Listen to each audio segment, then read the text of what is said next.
Uyu munsi tukaba tugiye kubabwira ku byaranze ku mugabo yitwa Martin Luther King Jr. Tukaba rero dufise ijambo rigira riti yari muntu ki kandi kuki n'uyu munsi yagifise agaciro. Ijambo mfise indoto rya Martin Luther King asabaho habaho uburinganire bw'amoko yose muri leta zunze ubumwe za Amerika ni rimwe mu majambo afatirwaho urugero cyane yatanze ubutumwa bukomeye cyane ndetse yamamaye cyane yo muri ibi bihe. Ariko uyu munsi rero ivyo yaharanira biracari ivyo gukorerwaho. Imbogamizi isha mu gutora by'umwihariko zigira ingaruka ku batora babirabure na cyane ni ikimenyetso cy'uko inzozi za Dr. King zitaraba impamo. Nkuko bivugwa muri iyi nkuru y'umunyamakuru Pablo Ochoa w'ishami ry'isi rya BBC. Tugiye kurabira hamwe rero ivyaranze Martin Luther King Jr. Uyu rero akaba atandukanye n'uwo bitwa Martin Luther yaharaniye ivyo kuzana impinduka mu rwego rw'idini yazana amateka y'abaprotesta. Uyu Martin Luther King Jr. yaharaniye agateka y'akabirabure. Cyenda bashikiriza kino kiganiro nk'abandi Breze journaliste nk'asa abantu mwese mutaragira subscribe ko mwosimbira kuri YouTube channel yanje mukagira sabone kugira tuzohore bana buri munsi nzohacisha ikiganiro gishasha. Ku itariki ya 28 y'ukwezi kwa munani mu w'igihumbi majana 963 abantu bagera hafi ku bihumbi majana 250 bateraniye ku nyubako y'urwibutso rwa Lincoln Memorial i Washington DC ngo bumve umugabo avuga ijambo. Izina ryiwe ni Martin Luther King Jr.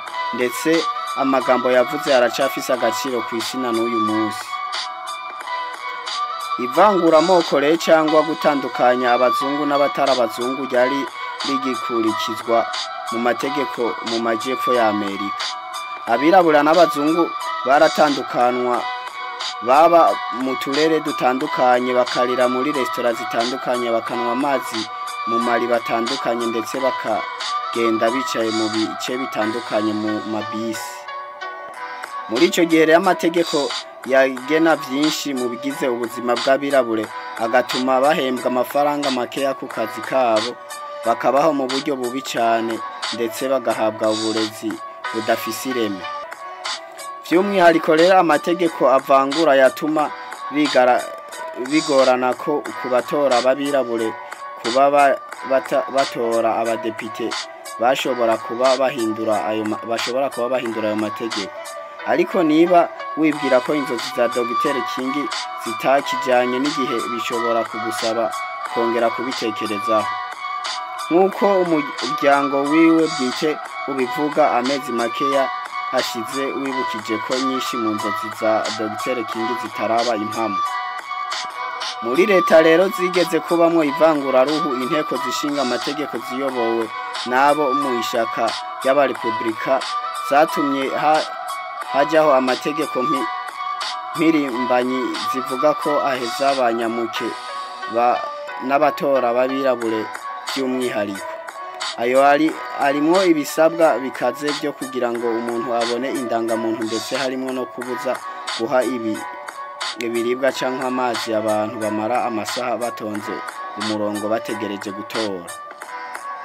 Hari inkubiri y'amategeko nkaya yemejwe muri za leta 19 zirimwo Florida, Texas, Arizona nyuma yo gutorwa kwa President Joe Biden muri 2020. Uwamubanjirije Donald Trump avuga ko Biden yivye amatora nubwo ikirego ce mu nkiko cananiwe kugaragaza ko habayeho uburiganya gajaga gutuma ibyavuye mu matora biba ibindi. Rero mu gihe Amerika yibuka umunsi witiriwe Martin Luther King iyi tariki ya 17 y'ukwezi kwa mbere mu 2022 abahungu n'abakobwa ntangarugero barimwo gusaba abantu batibuka se gusa ahubwo bagakurikiza amagambo ye ndetse bakagira icyo bakora mu kurinda uburenganzira bw'abirabure. Babinyujije mu gushigikira amategeko arinda ubwisanzure bwo gutora. Umukobwa rero wa Martin Luther King yitwa Bernice King anakuriye ikigo cyitwa Martin Luther King Junior Center for Non-Violent Social Change yagize ati tuzaba twibuka ikiruhuko ca King kandi turashishikariza mwebwe mwese gukomeza kwibuka kwanyu namwe. Ariko niba uburenganzira bwo gutora bukomeje kuba mu gihirahiro rero twebwe ni ukuvuga twebwe twese tugomba gukoreshwa kwibuka gutandukanya kwacu ndetse n'imbuga zacu kuri uno munsi nyirizina mu gukora ico Dr. King yagakoze. Papa wanje yakavuze ndetse agakora mu buryo butuma iki gihugu kigera ku isezerano ryacu rya demokarasi gishira igitutu kuri Sena yacu ya Leta Zunze Ubumwe za Amerika, aho gufata ikiruhuko ca King bakwiye kugikoresha bemeza itegeko ry'uburenganzira bwo gutora. Ubushamirane burimwo gufatwa nk'igihe c'amahina kuri demokarasi ya Amerika nk'uko bivugwa n'umuyobozi ukomeye mu bijanye n'uburenganzira bwa muntu Pasteur Al Sharpton ubwo yavuga ijambo kuwa kabiri tariki ya 11 y'ukwezi kwa mbere mu muji wa Atlanta. Martin Luther King yahoze atuyemo. Biden yavuze ko ikibazo cy'uburenganzira bwo gutora ari urugamba rwa roho ya Amerika. Akomoza kuwahoze ari guverineri uvangura wa leta ya Alabama. Biden yarabajije ati murashaka kuba ku ruhande rwa Martin Luther King cyangwa George Wallace? Igihe cy'ingenzi mu rugamba rwo gusoza ivangura ryabaye mu 1955 nyuma y'uko Rosa Parks yatawe muri yompi muri leta ya Alabama kubera kwanka guhaguruka ngo ahe umwanya we umugenzi w'umuzungu. Katucha Bento wigisha amasomo ajanye n'amoko no kuva mu bukoroni muri kaminuza ya Edinburgh muri Scotland cyangwa Ecosse agira ati abirabura nta na rimwe bigeze bemera ubucakara, kwicwa ndetse n'urundi rugomo rwose batabirwanyije. Rero igihe cy'ivangura nticyari kugira itandukaniro nk'uko Madamu Bento yabibwiye BBC. Nyuma yitabwa muri yompi rero ya Park, abirabura baho bahise bagwa kwanka gukoresha serivisi ya bisi bimara umwaka wose wa 1956. Iyo myigaragambyo rero yashigikiwe mu gihugu hose ubwo Dr. King yifatanya n'imyigaragambyo y'Montgomery yo kwanka kugenda mu modoka ya bisi ndetse agafasha mu kuyobora ico gikorwa. Amagambo ye yongereye abantu rero imbaraga zo kurwanya ivangura. Professor Benito agira ati inkubiri y'uburenganzira bwa muntu yari igikorwa cyo guhagararira uburenganzira mu mibereho mu myaka ya za 50 na za 60. Iyo nkubiri rero yari ifise intego y'urusobe itegura imishinga n'ingamba zo guteza imbere uburezi, kugera ku biribwa, kubaka aho batuye nka bimwe mu bintu vyerekeza ku kwibohora n'ubwisanzure.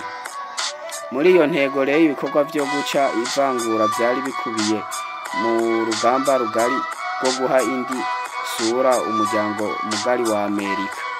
Amagambo ya Dr. King yateraga abantu imbaraga zo kurwanya ivangura, ariko icubu abumva ko abazungu aribo bari hejuru y'abandi moko, icyo bitwa white supremacist,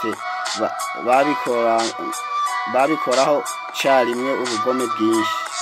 Umuryango wa King wakiriye ubutumwa bw'abawuhamagara bawutera ubwoba ndetse inzu yabo iterwaho ibisasu. Yakomeje kugwana akoresheje intwaro yemera imbaraga z'ijambo n'ubukangurambaga.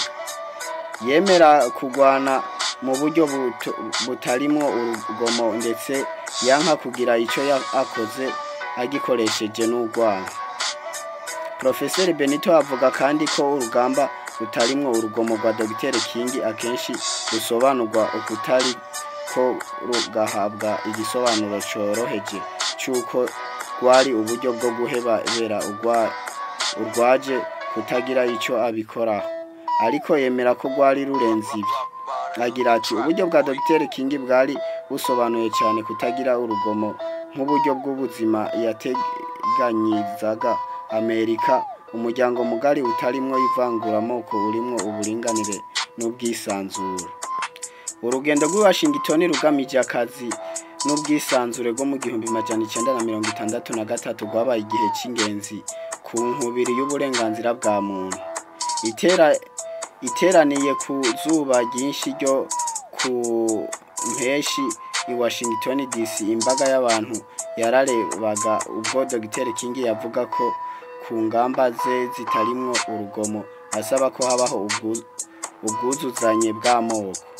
Yavuze iryo jambo inyuma yiwe hari ikibumbano kinini ca Abraham Lincoln, perezida wa Amerika, yatangaje ko abacakara bose bari muri Amerika babohotse mu 1863 no mu 1964. Dr King n'inkubiri y'uburenganzira bwa muntu bageze ku ntsinzi yanditse amateka. Itegeko ry'uburenganzira bwa muntu ryasoje ku mugaragaro ivangura ahahurira abantu benshi ndetse rinaca ivangura mu kazi, ariko urugamba ntigwari bwarangire kuko abansi b'uburinganire bw'amoko bakomeje gukoresha uburiganya mu gukomeza ingamba zabo zivangura amoko. Amategeko re mu majepfo yakomeje guheza abatora babirabure agatuma ibigorana kurushaho kuri bo ko bakwiyandikisha ngo batore. Mu 1965 Dr King yayoboye urugendo rwanditse amateka ruvuye mu miji ya Selma muri leta ya Alabama gwerekeza mu mugwa mukuru w'iyo leta ariwo Montgomery mu rwego rwo kwamagana amategeko nk'ayo. Professor Bento asubira avuga kandi ko umurage we uracashinze imizi mu nkubiri zo muri iki gihe zo kurwanya ivanguramoko ziharanira uburenganzira mu mibereho. Berenice wa mukobwa wa Dr King avuga ko imyigaragambyo ikozwe mu mahoro yagaragaje akarengane atari gusa kubijanye n'uburenganzira bwabwo bwo gutora, ahubwo no ku bindi bibazo by'ibanze mu mibereho n'ubukungu bitewe inkeke atari gusa kuri demokrasi yacu, ahubwo n'ubumuntu bwacu. Yongera ati umushahara ubeshejeho nyirawe, icumbi rihendutse, ubuvuzi n'uburezi bufise ireme n'intego z'ingenzi z'inkubiri y'uburenganzira bwa muntu. Amajambo ya Martin Luther King asubirwamo nkamwe mu majambo nyungura bitekerezo cyane kandi nta ngarugero cyane yo muri iki gihe. Umuhate wiwe mu kuvuganira uburenganzira ari mu byago bikomeye mu buzima bwe abonwa n'abanyamateka benshi nka kimwe mu birego bya demokarasi ya Amerika ndetse n'uburenganzira bwo kuvuga mu bwisanzure. Agataho mu mwaka wa vuba aha ishize inkubiri ivuga ko ubuzima bw'abirabura nabwo bufise agaciro. Black Lives Matter BLM yafashije mu guha umurongo ibiganiro ku ivanguramoko ryashinze imizi mu nzego zitandukanye hamwe n'ubugome ndengakamere bukorwa na polisi by'umwihariko. Berenice King avuga ko ivyo akora binagera hanze ya leta zunze ubumwe za Amerika bikabamwo umurimo wo ku rwego rw'isi ugera mu nzego zitandukanye kandi n'ingamba zihamye wo kurandura icyo papa wanje yise ibibi bitatu arivyo ivanguramoko, gukunda ibintu mu buryo bukabije hamwe n'ubwiganze bw'igisirikare. Habamwo rero umuryango ukunzwe cyane. Buri mwaka ubuhanga mu kuvuga bwa Martin Luther King hamwe n'imbaraga z'inzozi ziwe byizihizwa muri Amerika kuwa mbere wegereye cyane isabukuru yiwe y'amavuka ku itariki 15 y'ukwezi kwa mbere mu 1929. Ariko niyubahirizwa gico kiruhuko ubwaco riragaragaza uburyo iyi ngingo ishobora gucamwo abantu ibice nuko ibikomeje kumera gutyo. Nubwo uwo munsi watanzweho igitekerezo hashize iminsi gusa nyuma y'urupfu rwa King, byafashe imyaka kugira ngo inteko ishinga amategeko ya Amerika irenga ibyo kwanka kwibuka intangarugero y'inkubiri y'uburenganzira bwa muntu. Umunsi wa Martin Luther King wizihijwe bwa mbere mu 1986. Byafashe indi myaka kugira ngo uwo munsi wizihizwe mu majepfo ya Amerika. Ikindi kimenyetso cyo gucikamwo ibice kumaze igihe muri Leta Zunze Ubumwe za Amerika nicyo. Jewe nabashikiriza kino kiganiro nkabaniya nari Blaise journaliste, nkabasaba abantu mwese mutaragira sabone ko mwosimbira kuri chaîne yanje ya YouTube mukagira sabone kugira buri munsi nzohacisha ikiganiro gishasha muzohore mubona notification. Stay tuned. Uyu munsi tukaba tugiye kubabwira ku byaranze ku mugabo yitwa Martin Luther King Jr. Tukaba rero dufise ijambo rigira riti yari muntu ki kandi kuki n'uyu munsi agifise agaciro. Ijambo mfise indoto rya Martin Luther King asabaho habaho uburinganire bw'amoko yose muri Leta Zunze Ubumwe za Amerika ni rimwe mu majambo afatirwaho urugero cyane, yatanze ubutumwa bukomeye cyane ndetse yamamaye cyane yo muri ibi bihe. Ariko uyu munsi rero ivyo yaharanira biracari ivyo gukorerwaho. Imbogamizi isha mu gutora by'umwihariko zigira ingaruka ku batora babirabure na cyane cyane ni ikimenyetso cy'uko inzozi za Dr. King zitaraba impamo, kuko nkuko bivugwa muri iyi nkuru y'umunyamakuru Pablo Ochoa w'ishami ry'isi rya BBC. Tugiye kurabira hamwe rero